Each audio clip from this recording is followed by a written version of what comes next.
All right, so what I'm doing is scoping out the bores. This is the driver's side.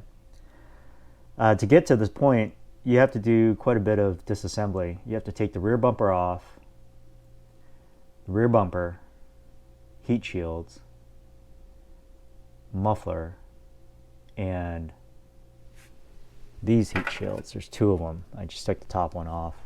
And then you get access to, I don't know what it's called, but the thing that plugs into the spark plugs.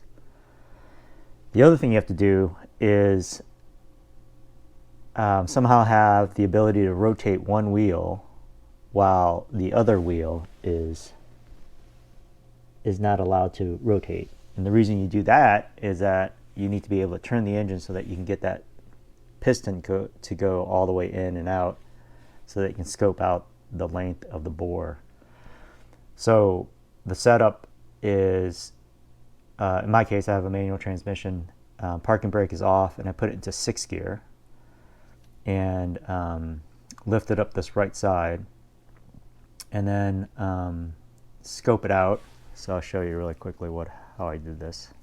So here's the scope right here. I bought this off of Amazon.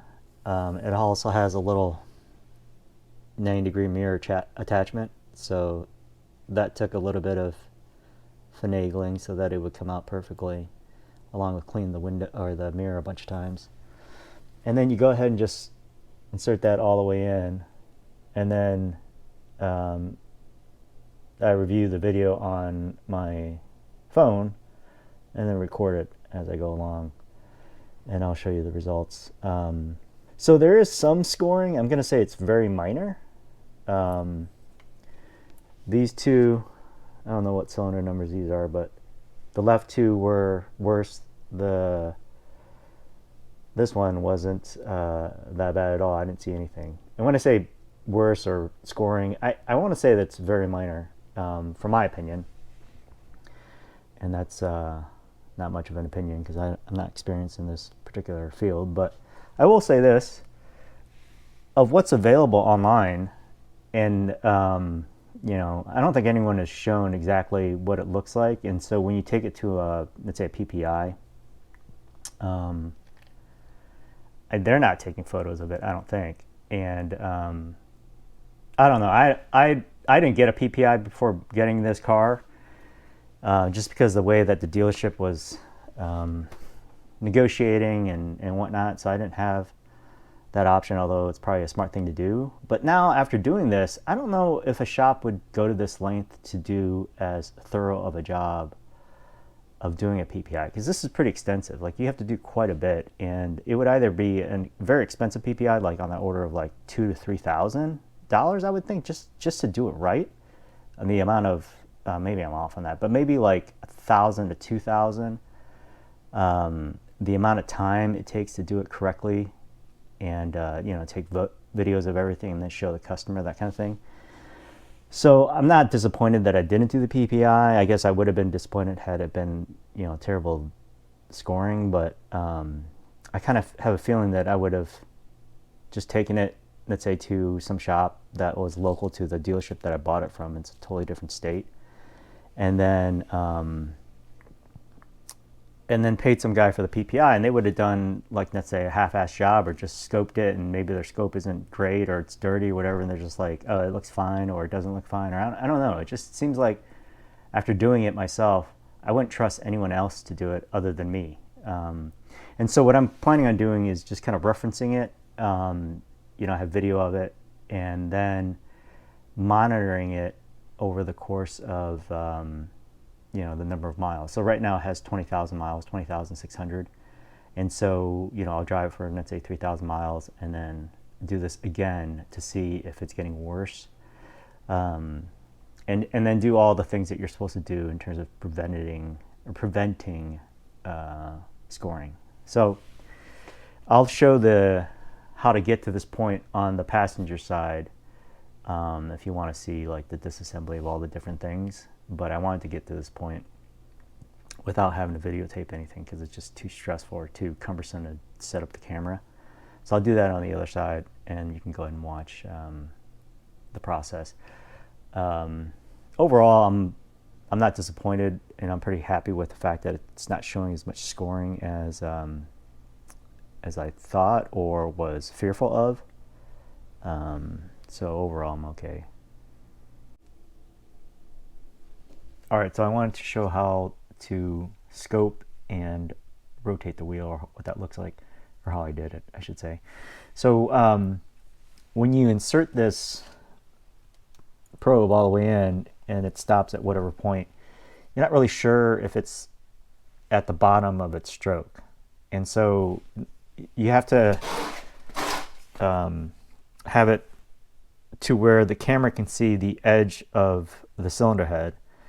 And then, so I have my camera set up down here, or my phone, and then you rotate the wheel like that, and then you can kind of see the cylinder either go towards the top or towards the bottom, and what'll happen is it'll go all the way to the top and then come back down. So you just keep on rotating. I rotate in the direction of travel, just to be on the safe side, and you have to do that ever so slightly.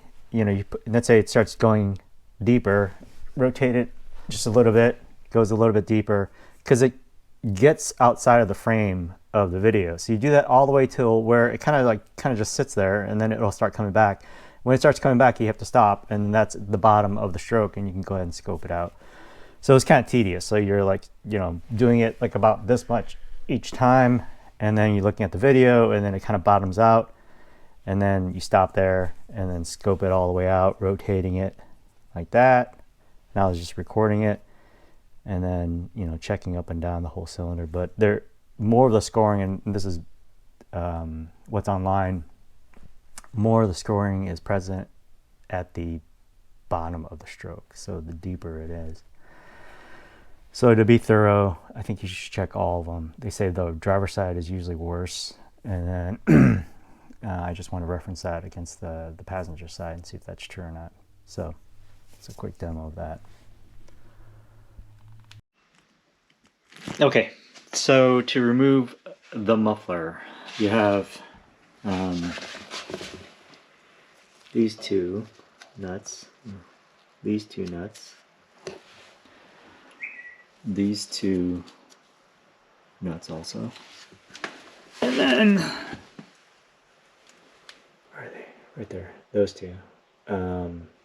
I've removed these mufflers once before, and I just put some penetrating oil just in case. It's possible to remove the mufflers without having to take off the bumper, which is the first, which I did the first time, but obviously much easier this way. The tips, there's this thing right here, right there. But you don't have to necessarily remove that unless you're wanting to deal with it. But I did have to remove that when I had the muffler on. I'm sorry, correction, when I had the bumper on and I removed the muffler. So you do have to kind of remove that. Anyway, so I'll show that real quick.